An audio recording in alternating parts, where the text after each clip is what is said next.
in studio is Nadav Tamir, the former diplomatic advisor for Israeli President Shimon Peres. Good evening. Thank you so much for taking the time to be here with me this evening in studio. News just in that former Defense Minister Moshe Ya'alon suggested during an interview to Channel 12 that Israelis should lower their expectations of what the IDF is able to do in Gaza. Most Israelis at the moment are calling for the eradication of, and let's be clear, the Hamas terror movement in the Gaza Strip as the de facto rulers. What exactly should Israelis be lowering their expectations to, according to the former defense minister? Well, every time we have another conflict with Hamas, even though this time, of course, it's totally different dimension. It's the worst attack Israel ever suffered. But the facts remain that there's no military solution to Hamas. I mean, we could take out many of their capabilities, but Hamas is a movement. Almost 30% of the Palestinian society are supporters of Hamas, not necessarily supported of the terrorism, but they're part of the movement of Hamas. So I think that all those mantras, let's take off Hamas, I think he's definitely correct by saying that it's exaggerated. So in a likely scenario that Israel does manage to deplete much of Hamas's senior members, but also their arsenal, their facilities, what should be left from a political point of view in the Gaza Strip? Because as you mentioned, if we look at the situation, albeit different circumstances with the United States and Afghanistan, they went in same situation with the idea of retaliation, but they were there for 20 years assuming that they could fix the government issue on the ground, and that obviously did not come to fruition. Are we going to be seeing a similar thing here? Is Israel taking on that advice to know that its retaliatory actions have to be followed by something more permanent? I hope so. I'm not sure. I think that what the Biden administration was doing is embracing Israel in an amazing way. One of the most supportive messages ever came from an American president, came from Biden and also from Secretary Blinken when he visited here. But they also spoke about the need to act according to international law.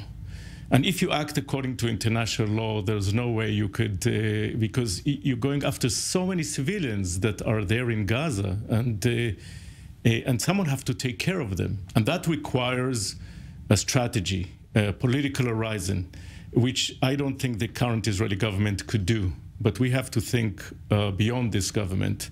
And with American leadership, with an international support, we have to, after this ends, the military part, we have to have an exit strategy that leads to a political arrangement. Stay with me, because I do want to touch on one of the angles that you brought up with regards to a humanitarian corridor and evidently the civilians inside Gaza. The Israel Defense Forces has warned over 1 million Gazans to relocate to the south of the Strip. This is the Israeli military is continuing to pound terror targets. However, local Gazan sources have confirmed to Israeli media that Hamas is resuming their calls for civilians not to listen to IDF propaganda and evacuate the area. In some cases, it has actually prevented citizens from doing so. Thus far, almost 1,800 Palestinians have been killed by the retaliatory airstrikes, with thousands more wounded, although these numbers released by the Hamas Health Ministry do not distinguish between Hamas terrorists and innocent civilians. Well, we're going now to our correspondent, Mary McAuliffe, who is standing by for us near the Israel-Gaza border. Mary, the U.S., both Netanyahu, Blinken, we also heard it coming out of the U.S. Defense Secretary as well, discussing safe areas inside the Gaza Strip. Where is there for them to go?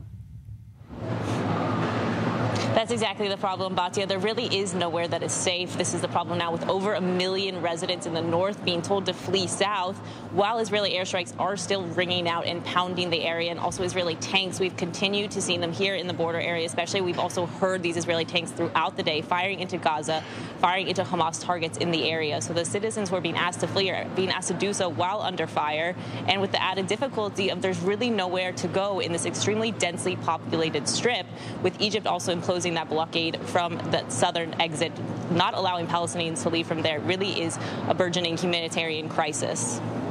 And I can see that you are at the Barzilai Hospital in Ashkelon. So just to remind our viewers, that's about a 30-minute drive from the Gaza border area to that southern coastal city. That coastal city was under a heavy barrage of rockets earlier this afternoon.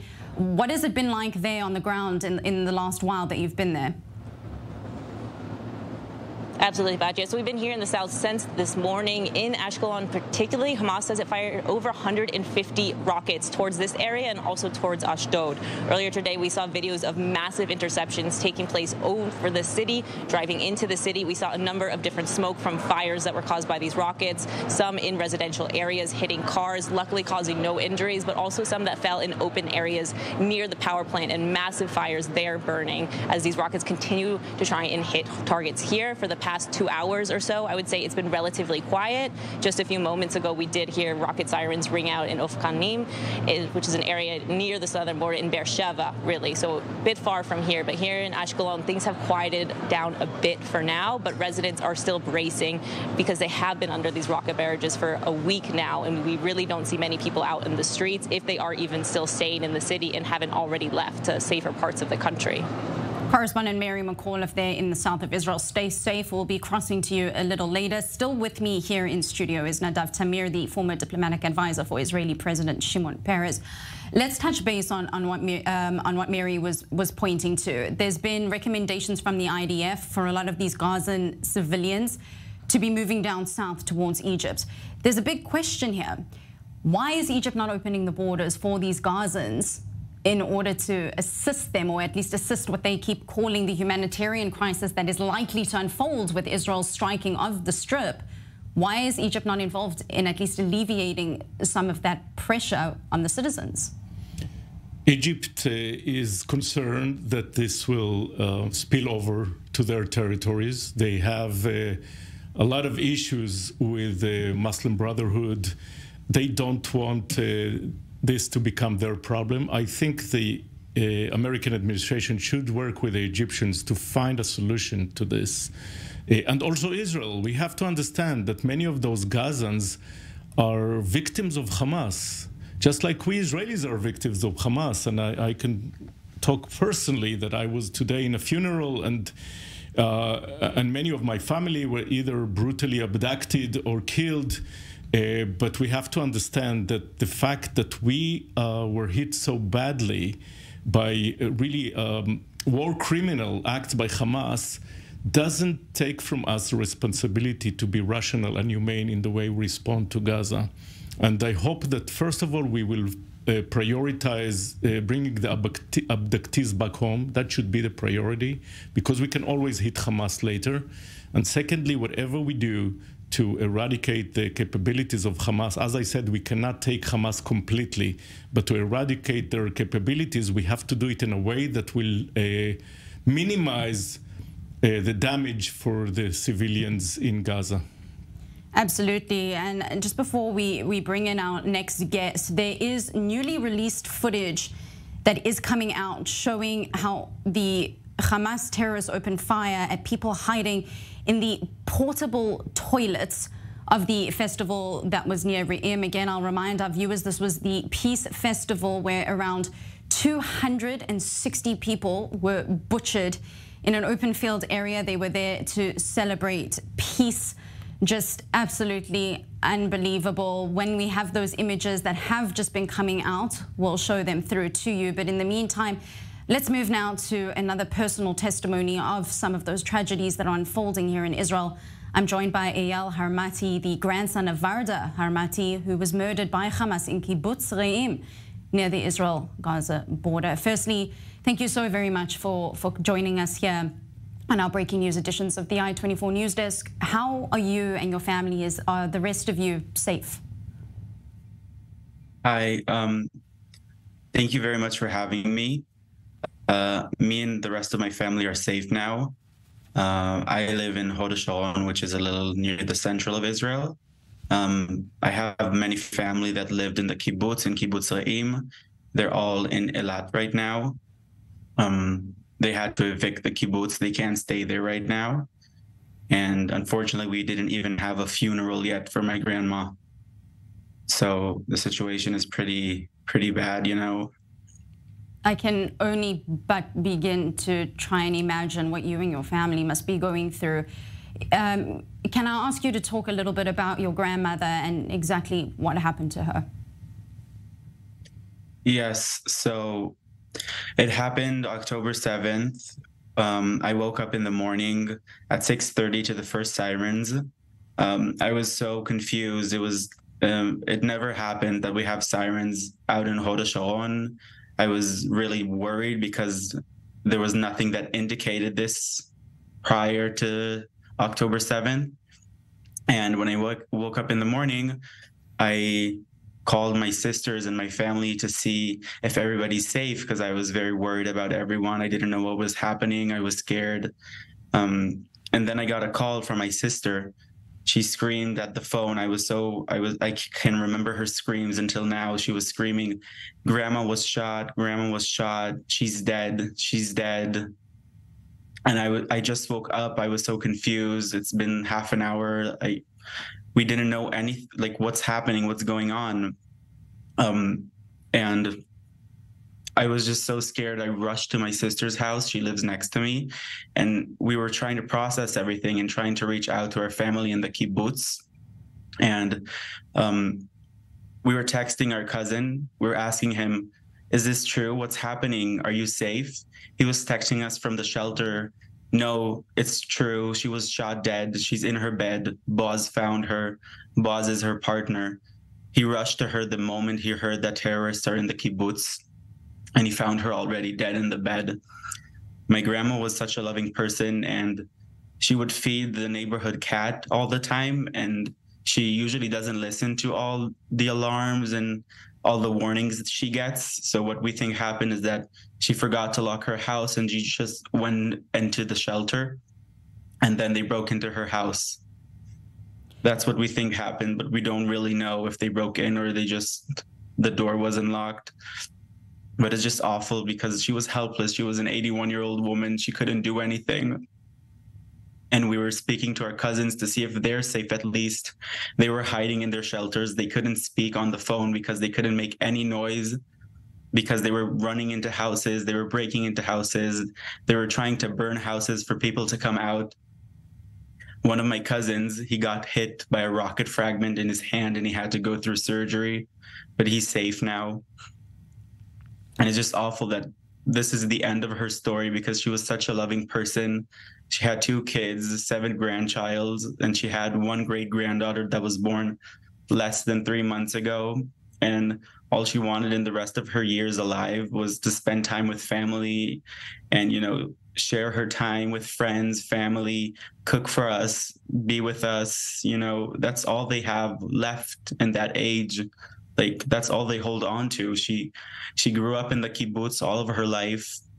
She loved Israel so much. She loved her kibbutz. She would never leave it, not even when the worst times with the rockets and with all the terror attacks from the sky. But who would have thought that it would come into their own homes, you know? Just the images that we're seeing on the screen show just such a warm grandmother who just has almost just unconditional love for her children and her grandchildren. I understand your grandmother's partner, Boaz, as you mentioned, hid with her body for over 12 hours. At what point did anyone official get hold of your family to update you what had happened to your grandmother? So they were actually in the house while she was dead for 28 hours before they came and evict her, because the kibbutz was under attack all day, and until the IDF and the security forces came and rescued them, it was not before like 11 p.m. and they couldn't even bring in, you know, an ambulance or like anybody to come evict her, because there was so much terror going around, not only kibbutz Re'im, but kibbutz Be'eri, which is right next to the kibbutz, and the whole kibbutz is near the strip.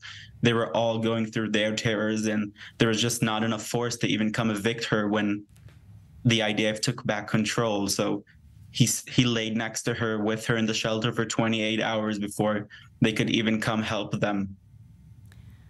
Eyal Harmadi, the grandson of Varda Harmadi, who was murdered by Hamas in Kibbutz Re'im near the Israel-Gaza border. Eyal, our hearts and our thoughts are with you and your family, and hopefully you are able to put your grandmother to rest sometime soon. Thank you very much. Thank you for having me. Thank you for joining us.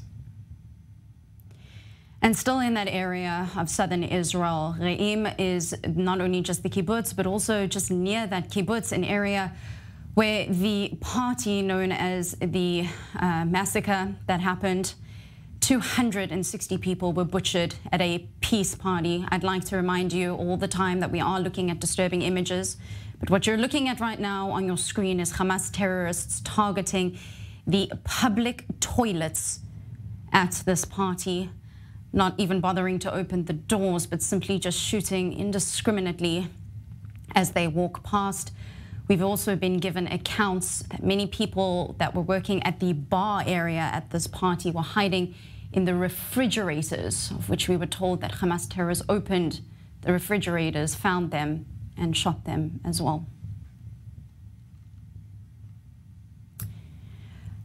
And still continuing the conversation in studio, it's some of these testimonies, it's at a loss for words, and as anchors, that's a hard one for us because that's quite literally our job, but it's so difficult because these are so raw and such human testimonies. What would be the message to the Israeli public right now that even on 7 days of war, some still don't know what's happened to their family members, whether they've been killed, whether they've been taken into Gaza, or at this point, could many of them still possibly be in hiding? Well, I don't have any comforting words. As I said, I was in a funeral today. I also have family in Re'im. I lost family members in Be'eri. And I'm participating in a headquarters of civilians who are trying to help the families of the abductees. And there's a lot of work. Many people are trying to help, but for the families, it's very hard to bring comfort. And I know that the blood is boiling and people are in anxiety. It's the worst we ever had. I mean, the Yom Kippur War was also a surprise attack and very devastating, but it was all soldiers. And people are more prepared when soldiers are being killed, but not civilians who were taken from their beds. So this is indeed very devastating, and not only anchors find it hard to find the words, but also diplomats like me. It's very devastating. We are getting word out at the moment that the IDF has said that there will be almost a safe passage or corridor for Gazans to be able to flee up until 8 p.m. local time, that the IDF will not target that area until 8 p.m. local time. Yesterday, I was actually stationed in the south at the Barzilai Hospital in Ashkelon, where our Mary McAuliffe is now, and there was something that really stayed with me, and I'm wondering if for the last minute of the broadcast, if you'll touch on it. One of the reservists was there looking after his mother or father, I believe, was in hospital. So he is on standby, but not being called up. And he said to me, there's a terrible sense of guilt with a lot of reservists that can't be brought up. And I said, I know, I agree. I didn't serve in the army, and I have that sense of guilt. He says, no, we shouldn't have that guilt, because you are serving the country by broadcasting these images to the world. The people that are donating food are serving the country by helping our brothers and sisters. Is that the takeaway here, that humanity, more so than terrorism, just rises above it all? Yeah, the solidarity is unbelievable. We almost forgot that a few weeks ago, more than half of the country were demonstrating, protesting, and they were called anarchists by the government. And now everybody are in this together, trying to help the victims, trying to help the soldiers, putting the politics aside. And the same mechanisms that were organizing the demonstrations are now organizing the humanitarian aid, which is an amazing show that Israel is much more than its government and politics. Thanks for watching.